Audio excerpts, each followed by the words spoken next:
hold on.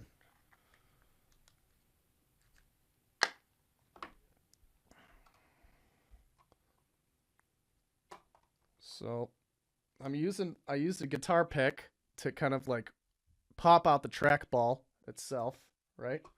Now you have, like, I don't know if you can see that. There's a lot of dirt in there. See all of that? That's the part you care about. You care about cleaning out, right? So you just, just go in there with your finger. Just kind of scoop it out. Look at this. Look at this. See that? See that dirt, like, flaking? Like, just on my finger? Gross. Ugh. Well, there's a garbage can right Ugh. and then we're just gonna scrape all of that dirt out, right? There's some debris in here. There's some leftover pieces, so I'm just gonna... I can definitely say in 2 years of doing this, we've not ever cleaned out the trackball before. Live. And then here's the secret that a lot of people don't know.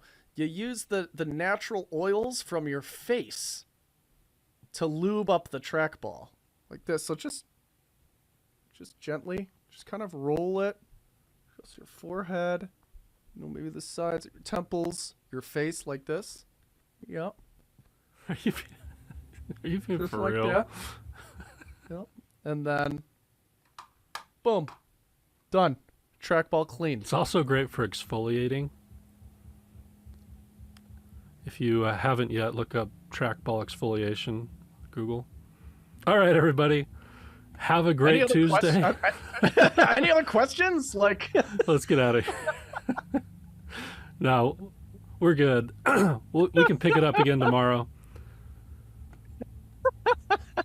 We'll pick it up again tomorrow. Same time, same place. Thanks for being here, everybody. Great session. Great job, Jake. Fun to watch your work, as always. Thanks, man. Awesome to be here. Awesome to hang out. Have a safe evening. We'll see y'all tomorrow. Have a good one. Welcome back. Fix the Mix Challenge, day 3. I always say this on day 3, but if you've made it this far, if you're still here,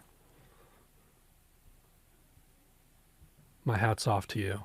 You're the true OGs. You're the true gluttons for punishment. You're the realies. That's a lot of time to spend on yourselves, trying to make improvements. You're the ones showing up. You're the ones here on day 3. And if you're watching on replay, that applies to you too. I want to hear in chat, what have your takeaways been so far? What are the biggest takeaways that you've had so far?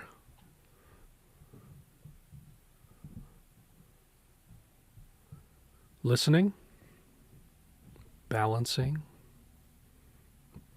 I always see patience. I think people realize when they come to this, they're like, oh, I need to slow down. I need to be a little more patient and intentional. Less is more sometimes. Workflow, bad jokes, of course. Gain, normalize. That's good, James. Got to start somewhere. You're starting on the right foot. Mixing full stems. Not the left foot. Yeah. Yeah. Importance of gain control. Volume does a lot. I'm glad you're taking that away. Such a powerful concept. Overlooked. Underestimated. The power of volume, leveling, frequency carve out, order of what to do first. That's very important. End in mind perspective. My man. Philip. Way to go. Static makes 80% of the job. True. Volume and gain. The why. Trackball exfoliation. It's a big one. Spread it like wildfire. Ooh. Maybe not the right time. Maybe not the right phrase for this time. No, too soon. Too soon.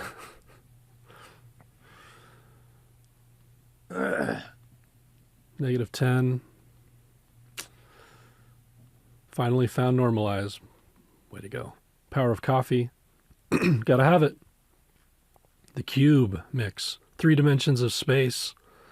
-10 was huge. Great. Did anybody experiment with like different types of subtle saturation, like tape emulation, or console emulation, or anything like that? Analog, emulating analog gear in the box, or maybe using some of your own real analog gear or rediscovering it. It's subtle, but it adds up. It really does. Absolutely. And it's easier than ever now, now that we have the technology to be able to replicate this kind of stuff. That's right. We live in a very digital age for a lot of us. There's nothing wrong with that. Digital gear is great. But what's even more fantastic is that they've really done a great job, and they're getting better and better all the time at analog emulation and adding that imperfection, that sonic harmonic imperfection. That's all that really is. But our ears love it. Our ears respond to subtle variances. That's why analog works, because it's not just flat and totally digital. They're doing a great job with that. So don't sleep on those types of plugins. Well, glad you have taken so much away. It's been a fun 3 days, and we're not done yet, of course. Yesterday was all about instruments, getting those frequencies balanced, dynamics balanced. We don't think we did any spatial processing. We'll do some today. We learned a little bit more about mastering mindset. Okay, it's all about balance. We're balancing frequencies, by the way, so that we can balance dynamics in a lot of cases. And then we're also taking care of those rogue transients, and we're balancing everything. I was working on a master last night, and it was so hard to get that master up to standard volume because the kick and snare weren't tamed properly in the mix. It makes it so hard to do in the master. You go back and you start taming those and doing the things that Jake was talking about yesterday, saving that headroom. You wouldn't even change the sound. It would just be more dynamically controlled with the special tools we have to do that, and suddenly I was able to take it up to industry standard volume. That's a huge thing that if you don't understand, you don't have that end-in-mind perspective, you're going to miss out on. But today it's all about vocals. It's the same thing. When we come to vocal is very important. A lot of times in a song, in a track, the vocal is the star of the show. And what we need to start thinking about today as we do this vocal is the story of the song. When do I want the vocal to be the star? Are there moments that I want something else to come in and take over that star for a second? And I'm guiding the listener. I'm thinking about guiding the listener, both in terms of what their ears are perceiving and where they're directing their attention, but also how that carries emotion through the track. That's my relationship of the vocal with the rest of the track that I have to consider as we do this. And think about and consider both the emotion, but also how it's telling a story. Where do we want the listener's ear to go in all moments so that they stay engaged with the track, that they never get bored and lost, that if they're really listening to it, that it takes them on a journey. So let's make these vocals sound expensive today. Oh, yeah. Let's make them sound expensive. That's the term we like to say around here. And it's really true. If you can perfect vocals, if you can nail vocals, there's a lot of people out there that will pay a lot of money if you can help them make their vocals sound expensive. Before we dive into that, I want to take just a second. It is day 3 after all. On day 3, before we get going, I always spend just a few minutes to tell you about what we're doing here at mastering.com. And I always appreciate you guys letting me do that. Begs the question, why do we even do this challenge? Of course, we're a school. We're very busy mentoring our students full-time. And first and foremost, the reason is because we do believe in bringing a ton of value to all of our communities, but also just the music community in general. Everyone in this company, about 20 employees, pretty much all of us have been in the music industry long enough to have seen both the good and the bad. There's a good part where people are helpful. There's a good part where people aren't, greedy, and there's just a lot of creativity. And the music is very real. And then there's kind of a dark side sometimes where people are a little cutthroat and it's all about the money and it's all about all these different things. And we've all seen that. And I don't know, maybe some of you have seen that too in your journeys. We don't want to be, obviously, the latter. All of us despise that part of the industry. And so we will always continue to be dedicated to part of our mission as a company to put out the very best YouTube content, 10-hour-long tutorials on these different topics. I know you guys love those because you talk about it a lot. I mean, our free content is better than 99% of the content out there. And we will continue to do that. And we'll continue to host these events no matter what, because we believe in bringing people together, letting people interact and connect with each other, and bringing and keeping the humanness alive in this industry as our walls get taller around each other.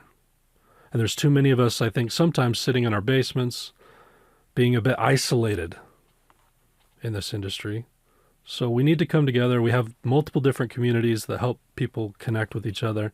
It's a very important part of what we're doing here. We also care a lot about finding people who are a great fit for our school, our flagship program called the Reverse Engineer. And notice I say a great fit because it's for people who are really passionate about this, who are really ready to believe in themselves and engage and invest in themselves and go for it, and who are ready to overcome the mindsets that sometimes get in our way of us progressing. And I think that's why we talk about this not on day one of the event or day two, but on day three. Like I said, you're the ones who obviously are very passionate about this. You're the ones who are really striving and fighting to progress and grow. And that matches how we feel about teaching this stuff. We've been teaching this almost longer than anyone in the space. Over the last 10, 15 years, we've taught thousands of students to do this stuff. And we're incredibly passionate about it. We're showing up. And we find that the people who are showing up on day three meet the energy that we're bringing to our education. They're bringing it with their desire to learn. And so I want to tell you a little bit about what we do. If you're new, if this is your first time, one's in chat really quick. A lot of you have heard me talk about this before. Most people who aren't brand new are either already in our school or are saving up to get in. You believe in what we're doing and you're still here, and we love that.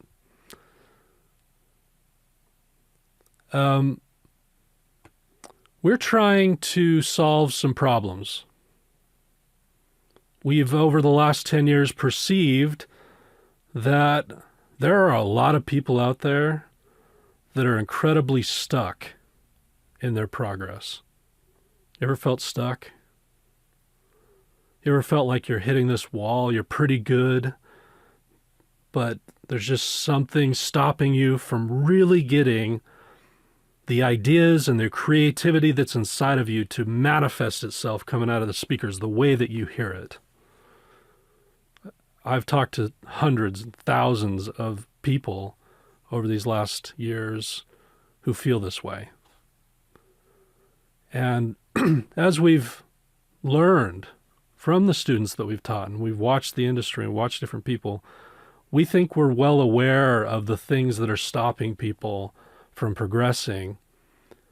And a few years ago, we launched our reverse engineer program, which directly attacks those problems head on to solve those for people. One of the first things that we're trying to solve is that a lot of the university and other programs that are out there, not only are they very expensive, I have a lot of friends that are still paying off those programs, $50,000, $60,000 for some of those programs. But they were also, in talking with them, and this is their words, not mine, quite outdated. You're going in and you're learning from these guys that ran these big studios, and that's cool. And you'll learn to run a big console or something like that, which is cool, and record to tape and all that, that's fun. But 95% of the music these days isn't even being made that way. It's you in your little spaces in the world, whether it's your small studio or your home, where all the music's being made. And it doesn't do you a whole lot of good to learn to run a big console that you're probably never going to use. You'll learn some of the fundamentals, but it's really disconnected from how people are making music these days and the tools used to make music. And so a lot of these people that went to these programs got out, got a little internship, made some coffee for some producers, and eventually, unfortunately, a lot of them are just working desk jobs now, because the opportunity to go and do what they got educated to do, there's only a handful of people even doing that anymore, and it's not, there's not availability. So we need to build something that speaks to how 95% of music's being made. You need a space, your own space, where you can trust the acoustics of the room and the speakers, and you can hear accurately, and that you know the tools within your space, that you can make anything in that space up to an industry standard. And there are people doing that all the time. Again, so much of the great music that's out there right now, top 40 hits, Grammy-winning stuff, is being made in people's basements and small studios. Number 2, and this is a big one. YouTube is a bit of a mess. I love YouTube. Don't get me wrong. I think it's a place you can learn anything. But when it comes to music, what have you noticed? It seems like the algorithm promotes, if you search any topic and you look at the top stuff that comes up, what you'll find is that all that top stuff is tips and tricks, shortcuts, templates.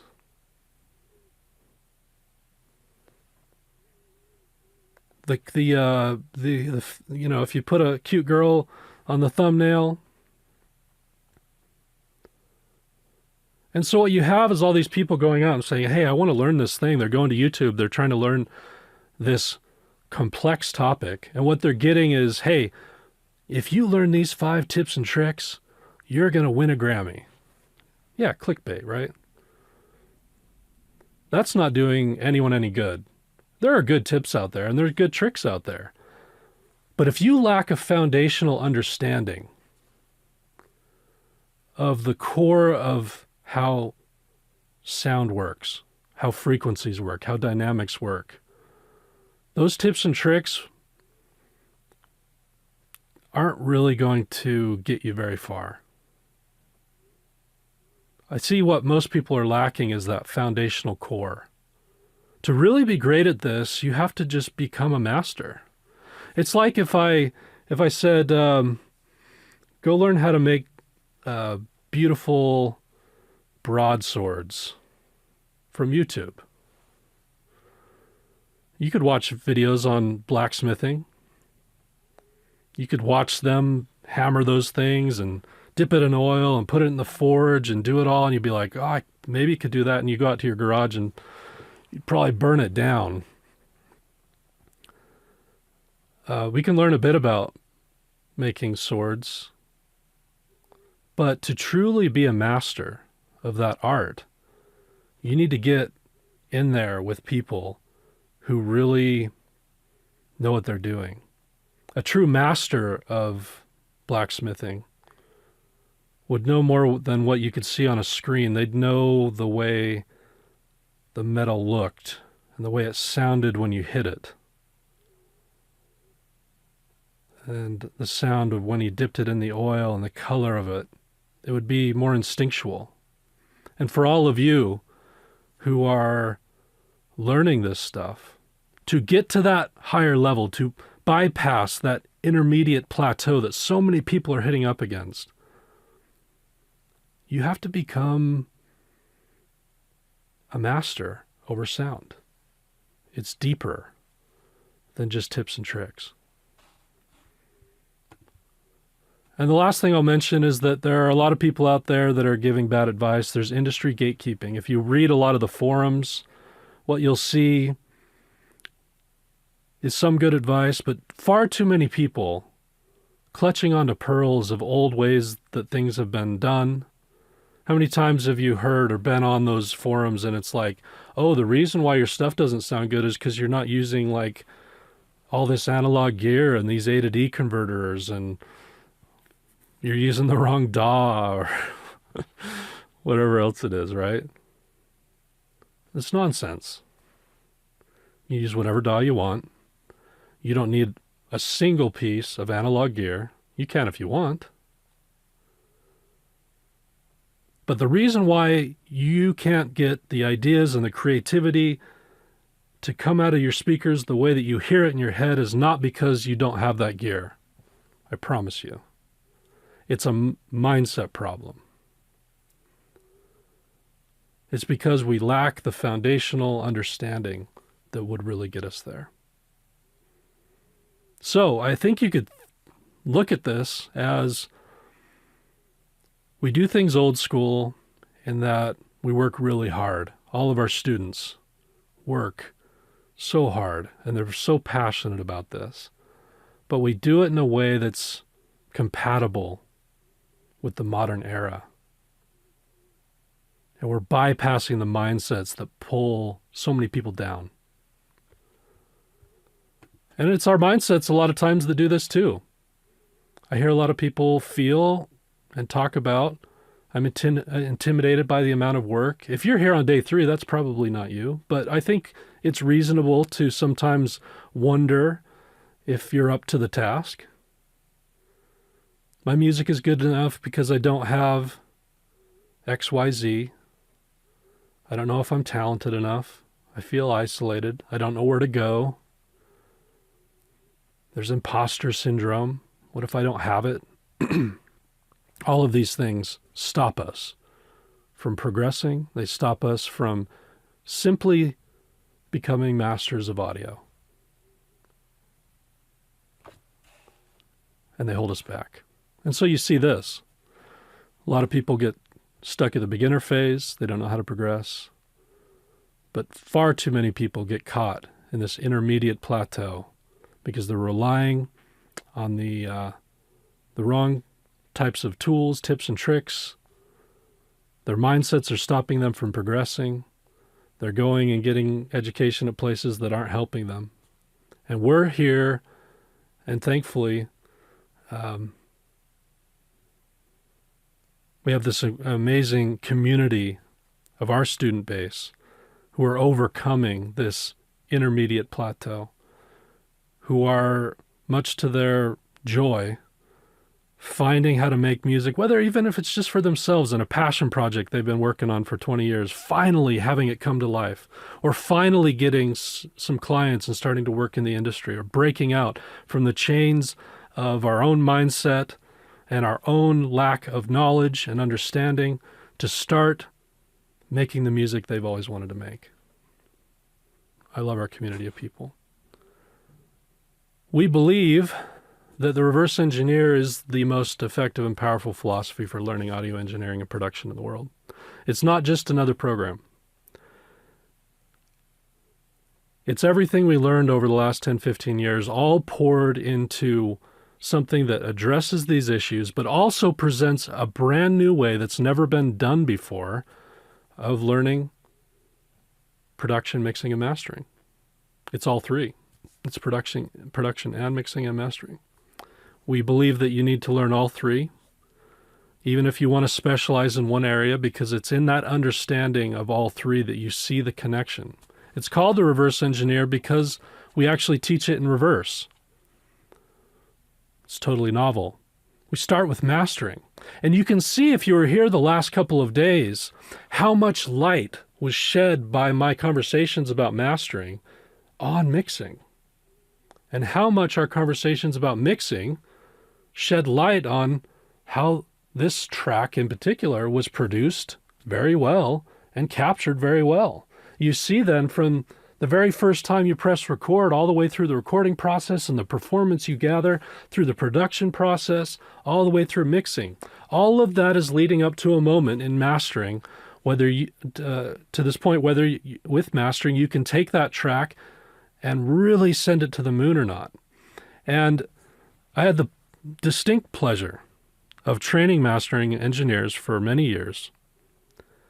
And this is where the idea was born, because no one was really teaching mastering at the time. There was really no programs that even addressed it. Even some of these big expensive programs we're talking about, they would like skim over it. And it was just kind of this thing that only the long gray-haired wizards of the industry ever started to learn. And as I was teaching these industry veterans how to master, I kept hearing, I'm loving learning mastering, but there's something about learning mastering that is making my mixes better.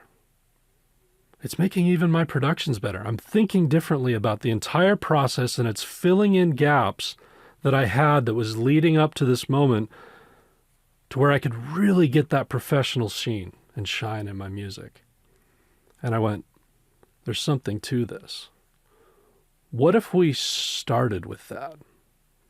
What if we showed people the end? And we showed people the roadmap. And what we found is that if people do this at any level, whether they're beginners, intermediates, or advanced, for beginners, it's starting them off on this incredible foot. They're getting these incredible ears early on in this room where they can trust the environment. And they're learning these tools on a deep level. Obviously, that's going to throw rocket fuel on their progress. For intermediate and advanced people, they're coming in and going, oh, I had these gaps in my knowledge, all taught to them by learning this incredibly technical process of mastering. You see, it's a very left-brained thing. It's about balance, and it's about frequencies and dynamics. And so you get this foundation that I've been talking about. You get this understanding of the technical foundation through our program. And even if you want to be a producer, you realize how powerful that is.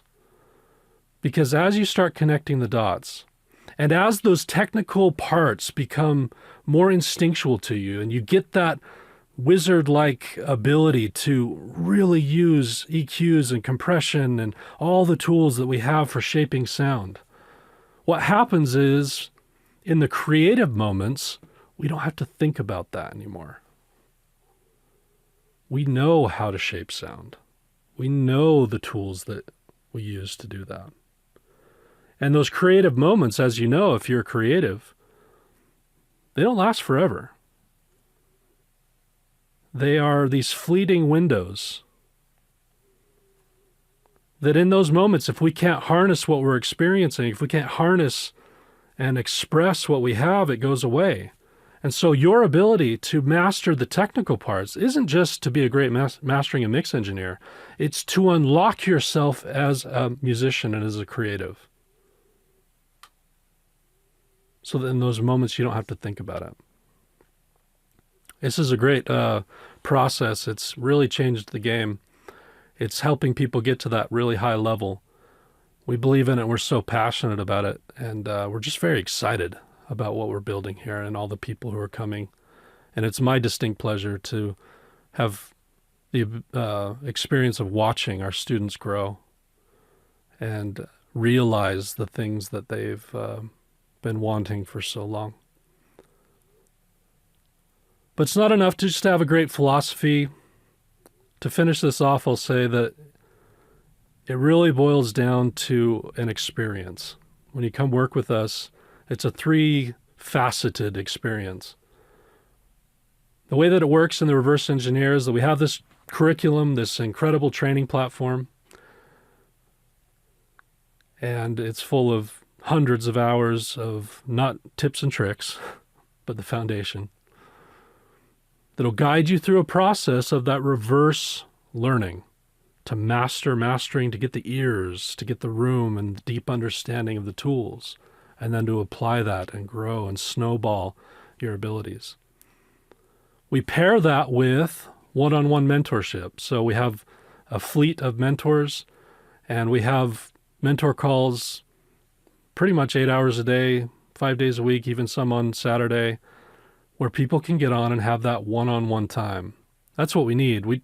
It's not enough to just watch a course. You need to check in, and you need to get a little pushback sometimes and have an interaction and the humanness that I talked about before. We need that.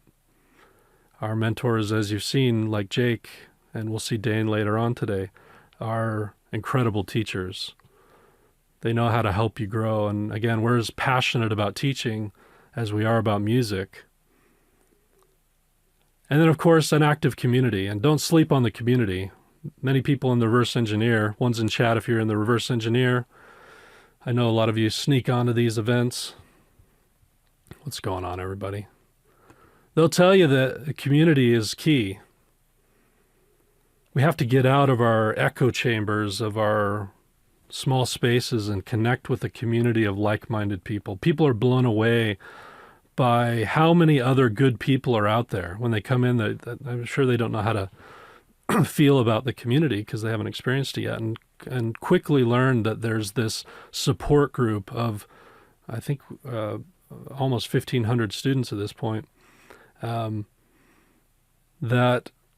are a huge resource, not just for being able to connect with and ask questions to, but for networking. And so many of them have started companies and projects together. The community is huge.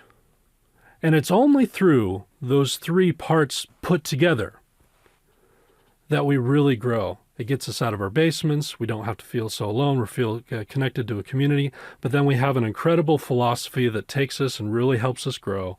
And then, of course, that mentorship. And all of it in our program is lifetime. When you come in, it's not a year, it's not 6 months, it's not 6 weeks. It's lifetime. We do this because we're super confident that it works. And we never want to cut off that support. So when you come work with us, that ability to have that one-on-one time, the training platform, the community, it's for life. It's not magic, but it is pretty magical. I always say this at the end. It's not magic because this is not snake oil. This is hard work. That's why we talk to the passionate people. Anything in life that's worth doing is hard work, right? That's not a mystery. But it sure feels good to do the hard work when you feel the growth happening.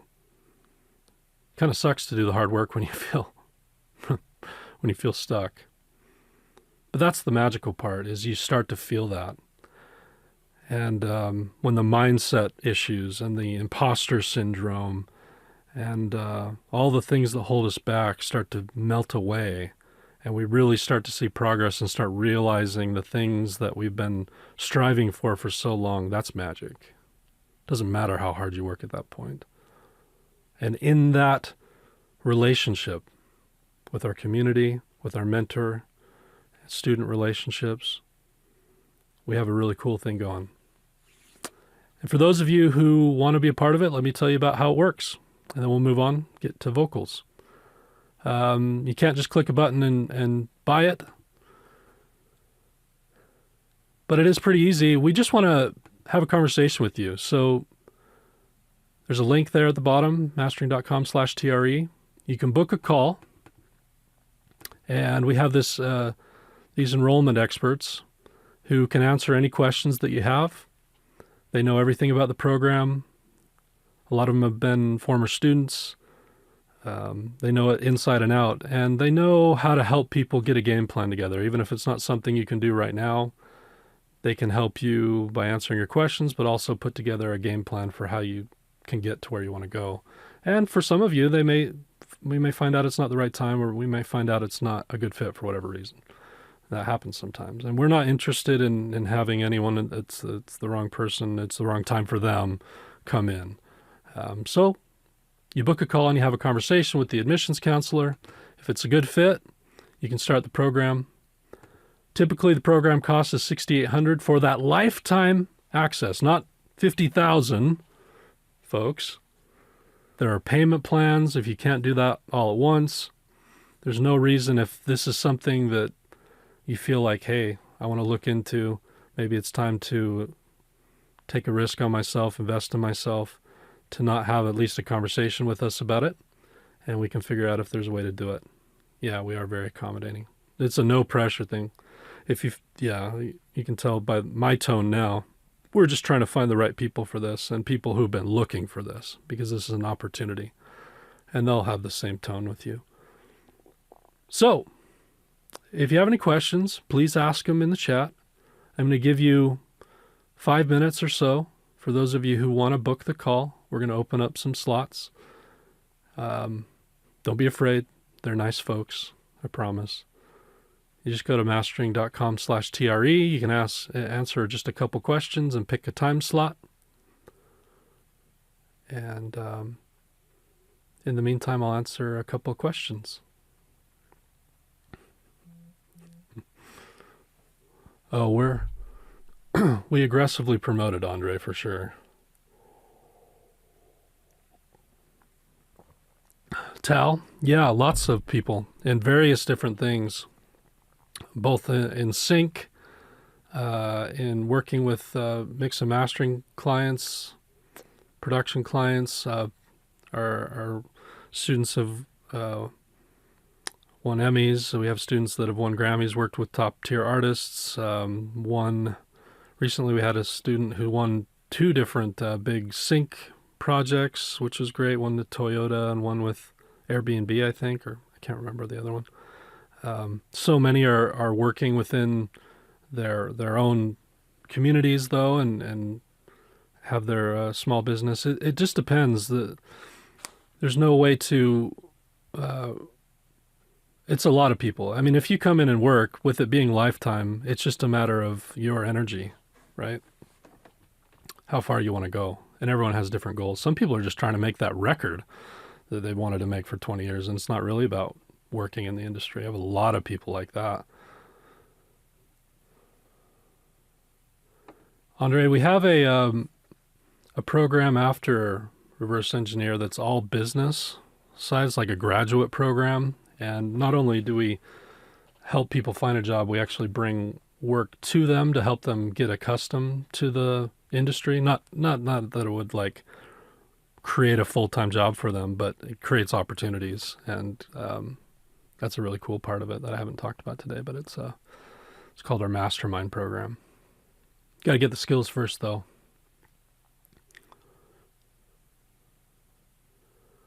For you electronic guys, there's a student by the name of Arlo who just started getting some great traction. He put me onto the people at mastering.com. Cool. Do you know if he was a student? I don't recognize the name. Yeah, you're working directly with us. Yeah, Jake, me, and Dane, and Chris, and Damien, and Berlin. He was a student. Cool. I should connect with... That might be a pseudonym. Oh, cool. Right on, Jonah. Any other questions? I really appreciate you being so kind and letting me talk about this. It's something I'm really passionate about. Platform for the community. It's a platform called School. Let me just show you really quick.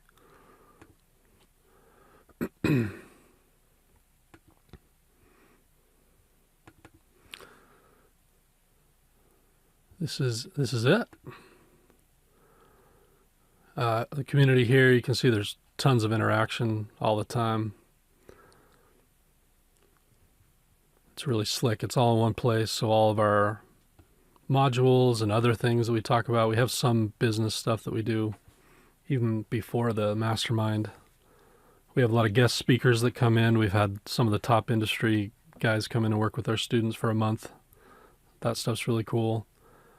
And then you can see the curriculum is quite robust. This is section 3 about getting your room or headphones in a place that you can work with. That's just mastering. So it takes you a while.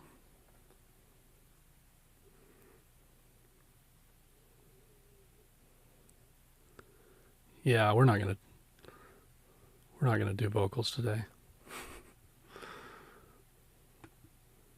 All right, everyone able to book a call? Here's our calendar as well. You can see how many different types of calls we have with our mentors and whatnot. Anyway, just wanted to share you that since you asked. Yeah, we will never be affiliated with a university. No, we won't. There's too much red tape there. Music industry is constantly changing, and when you see universities, like there's a reason the curriculum doesn't change for years and years and years and years and years, right? And we don't need to be tied down by that. We're constantly updating our curriculum and our material. So, that's the benefit of this, is that new things come out in the industry, we're able to jump on it immediately. Whereas like colleges, universities, and things like that, again, there's so many stakeholders involved. The process takes years to change anything. So it's just... And I should say and we also, because of this, we build it in a way that can be lifetime also. University will never do that. And it's built to work around your schedule. So we know a lot of you have families and jobs and different things. And so this can all be built. That's why we have so many different opportunities to speak with mentors and a curriculum that's self-paced. So you can build this around your own schedule, which is really cool. Any other questions? Mastering.com/TRE. Book a call real quick, and we'll move on. Yeah, see, Norman just saying in the chat here, I work at a university and it moves at a snail's pace. So much regulations. I worked at a public school district. I get it. I understand. Yeah, I'm not trying to hate on university by any means. I think there's a lot of great stuff out there, but there are so many. We've looked into accreditation, and it's like, for them to accredit you, a lot of times it can be like a 1 to 2 year process to update your curriculum. It's like, the industry is moving way faster than that. Yeah, in our industry by then, it's like We've updated our curriculum 3 times in the last 2 years. Curriculum updates. Yeah, totally. That's the snail's pace that you're talking about there. Yeah, so mastering.com/TRE. It's just there for you. Toots me goots. Hey, Caleb, what do you call a knight who's afraid to fight? A knight in shining diapers. I don't know. Surrender. Oh, nice. It's bad, but... You're welcome. Thanks. All right, folks, who's ready to learn to make expensive vocals? I got so many boos in the chat. Yeah, that one's rough, man. Let's do this thing. Thanks again for letting me talk, everybody. Keep bringing me the thumbs down. It's engagement. You're only pouring gasoline on this fire. Let's do this thing. Thanks, everybody. I love it when people go boo. It's one of my favorite things. All right, here we go. Hey, guys, are you ready to dive into this session and finish up these vocals here? Give me a 1,233,972 if you're ready to go. Without looking at the chat, can you repeat that number again? No. Exactly. Gotcha. No, absolutely not.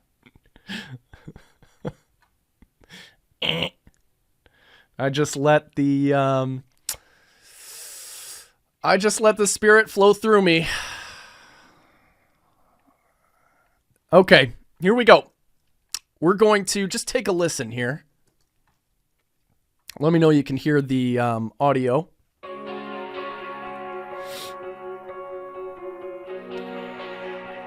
Yeah. We get coffee on a Sunday. Typically I'm a little rough around the edges, make a mess of it all. Well, I guess not anymore. You can leave me on a Tuesday. Normally I would be afraid to be alone with my thoughts, but no more. I guess learning the hard way made me a little bit softer. I can't say I don't know why this is happening. 'Cause I do, 'cause it's you. Well, I do when it's you. I'm not used to loving with the lights on. So give me a minute, I'm still taking it in. I'm not used to kissing on the sidewalk. I love that, I like it. And I don't wanna sing another sad song. Not while I'm laying in your arms. 'Cause you love me with the lights on. Is that so wrong? No.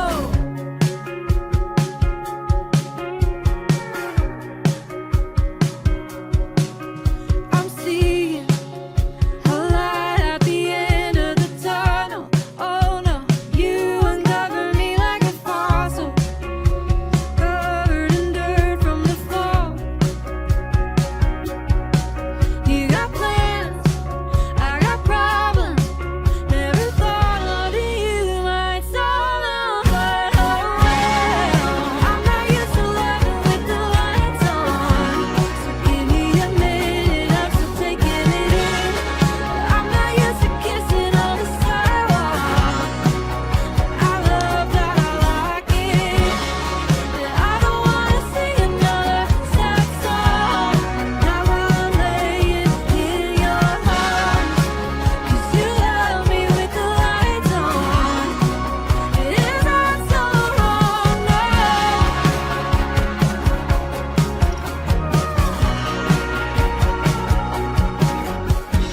Dancing around in shades of red and blue. The wind is pulsing tight and we gotta go home. I won't look away because I know I'm getting used to loving with the lights on. So don't get it twisted, I'm still taking it in. I'm not used to kissing on the sidewalk, but I love that, I like it. And I don't wanna sing another sad song. Not while I'm laying in your arms. 'Cause you love me with the lights on. Is that so wrong? No.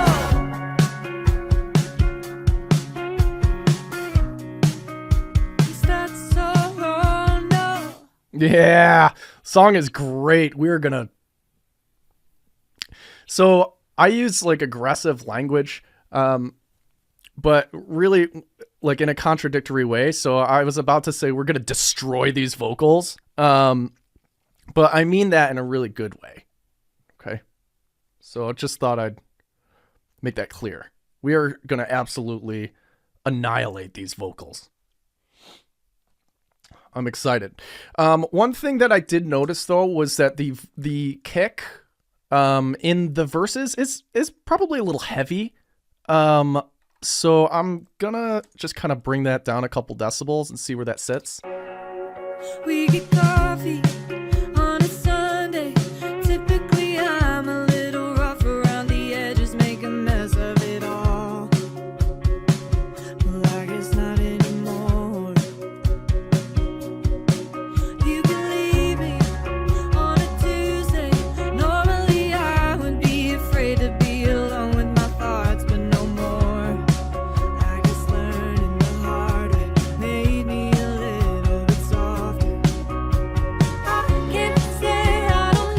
Jucka says, personally, I hate this kind of dry drums. Kick is a suitcase. Snare is a swatter. I think you mean maybe sweater or swat. I don't know what you're talking about. Swatter, like a fly swatter, or maybe a swat. I don't know. But the good news is, dude, that you can download these and mix them the way that you want to, right? There's just every engineer is going to do something a little bit different. You know, everybody's going to be kind of like putting their own seasoning on things. So grab these tracks and download them and practice, right? And then practice molding those sounds into what maybe you're a little bit more interested in, you know, what you want to hear, what your taste kind of like leans towards. You know what I mean? Yeah, good stuff in the chat here. Okay. I'm gonna stick the old headphones on here. That's true too. Listening environment, right? If you don't know, or the listening environment, you're not referencing, stuff like that, whatever. You get the point. Let's see what we got.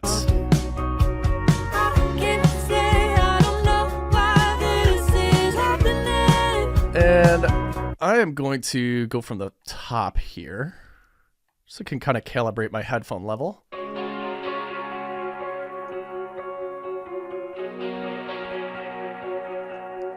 We get coffee on a Sunday.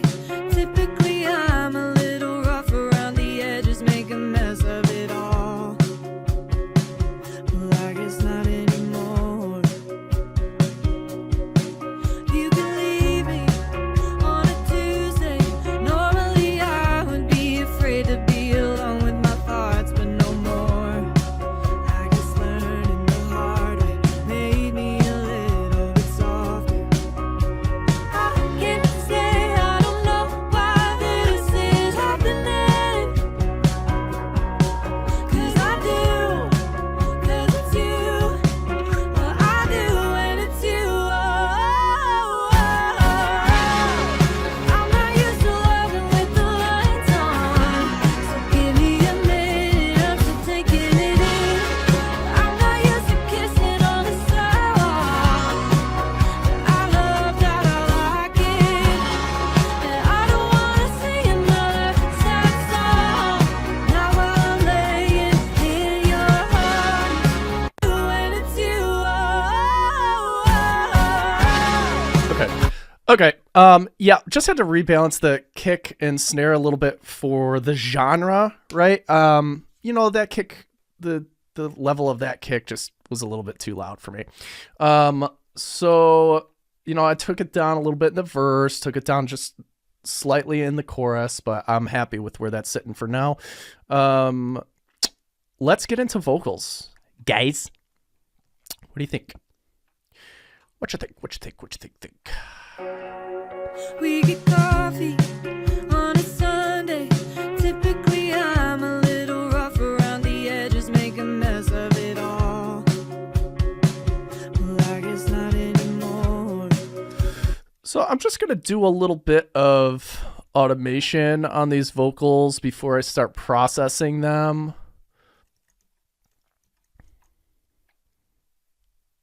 To just get them a little bit more consistent here before I go into the first set of processing. The edges make a mess of it all. Well, I guess not anymore. A little too much.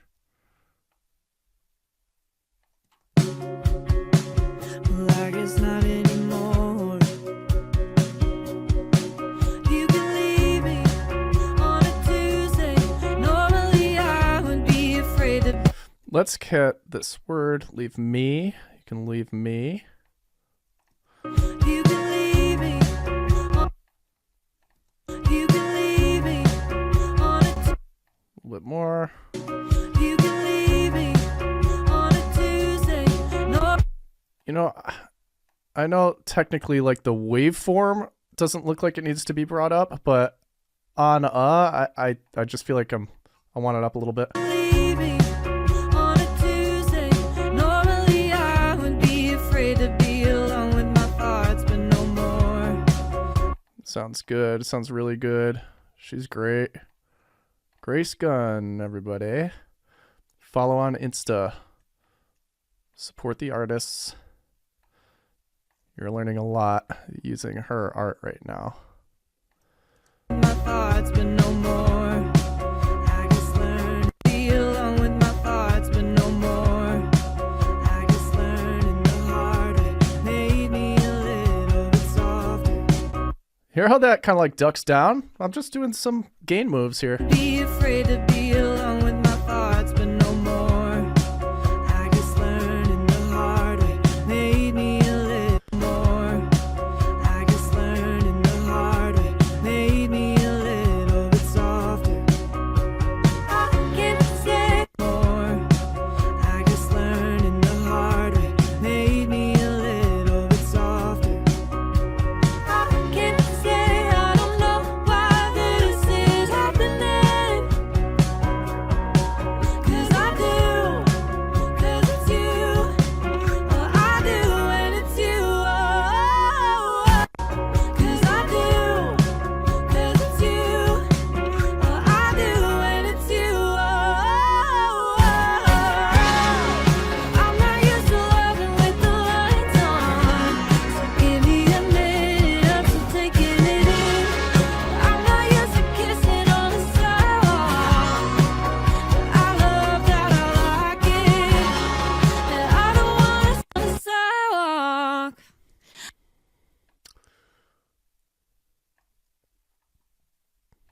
Let's get that K happening. We missed that, right? But I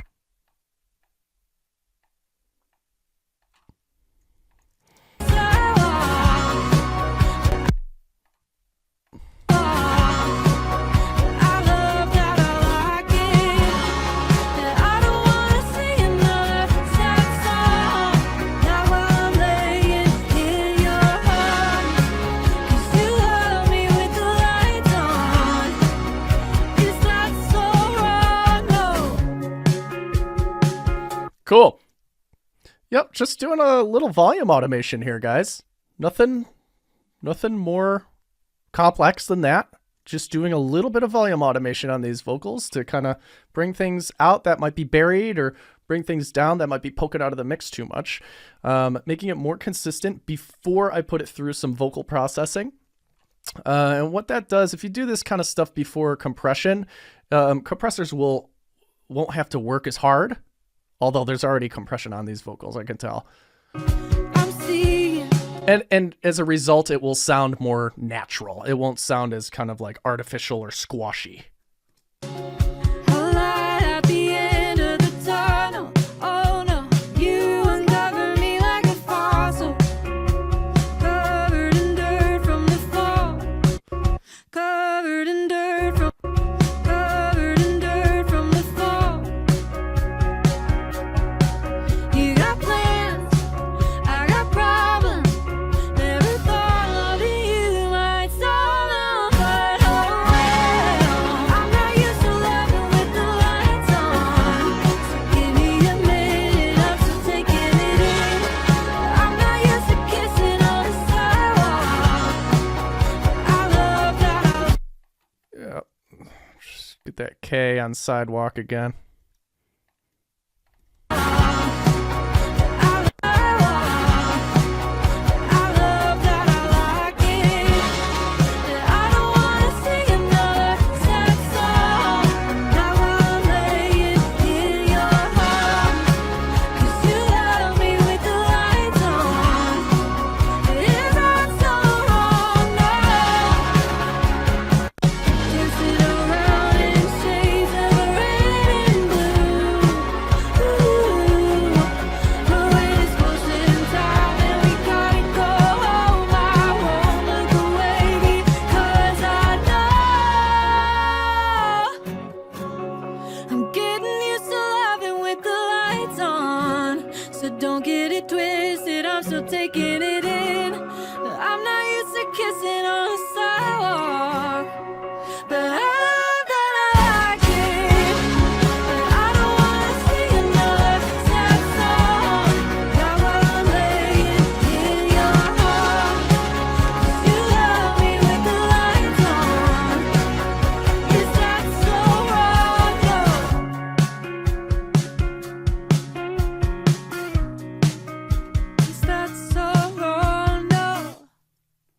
Cool.